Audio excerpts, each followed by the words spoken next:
Ръководство по главе с Негово Святейшество Българския патриарх и Софийски митрополит Максим, православен младежки сайт към храма, посветен на Божията премъдрост, които написаха есе на тема именно свързана с светостта и с Христовата светлина и светлината на мъчениците и на всички светии, които са звезди на православния небосклон, да развият по мярката на силите си, по вярата си и по усета си тази тема, зададена от отец Престоятеля, во главе с и съвместно с християнското изпълнение, християнското и свещеническото братство при храма, за да може днес да им благодарим на вечерието на празника, да им благопожелаем добър успех в благодатното учение на Светата Църква, да съзнават, че това, което са направили, са го изявили по своето желание, по своето произволение, но то се е случило и с Божията благодатна помощ, по молитвите на духовниците, които служат тук и вадят частица за всяка една християнска душа, която живее тук, да си богоспасаема бъде, и едно приятно общение и духовна връзка с младите хора. Затова аз ги поздравявам, тези от тях, които са се отличили с добър успех, и доколкото разбрах, ще имам и честта лично да им връча тези грамоти, а и не само да преподам благословението на Негово Святейшество Българския патриарх и Софийски митрополит Максим и да им благопожелая да имат още по-големи успехи и занапред, защото тази тема, която те са развили, е един опит, който те могат да проверят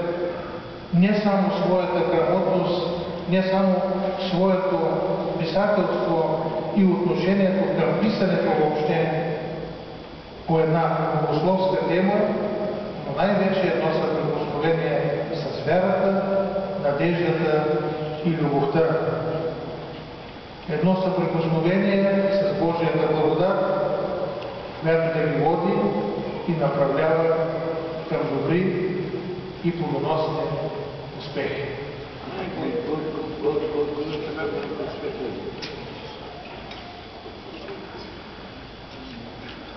Носителя на първата награда, сайт Православна младеж, присъжда първо място грамота на Венцислав Кирилов Николов, конкурса за есе през очите на вярата 2009 на тема "Там, където се раждат звезди".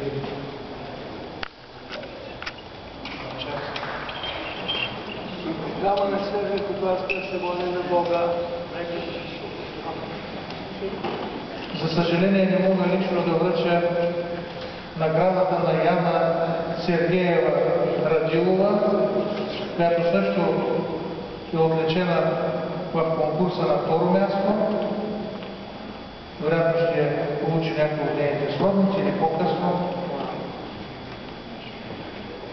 И на трето място Милеслава Георгиева Богданова има тази възможност да ви пожелавам добър успех.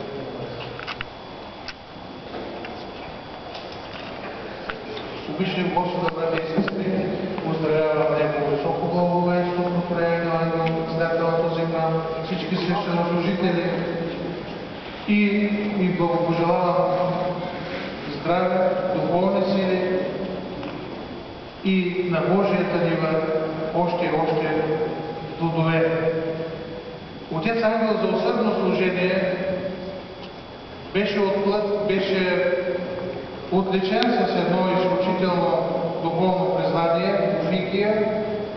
свещено иконом на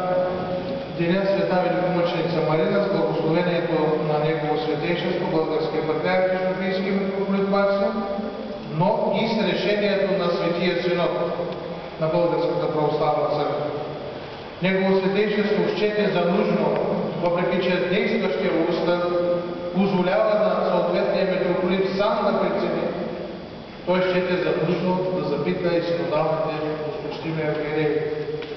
И повярвайте ме, в единомислие и пълно съгласие, напълно заслужено, това беше сторено.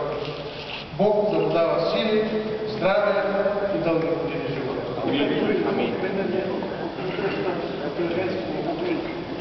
Благопожелавам утрешния ден отново да бъдем заедно в Божия храм и да посрещнем в 9 часа Негово святейшество Българския патриарх Софийски митрополит Максим, да вземем участие в Светата Богослужба и да съучастваме на Божествената трапеза, припечелвайки Божията благодат за спасение и вечен живот. Амин.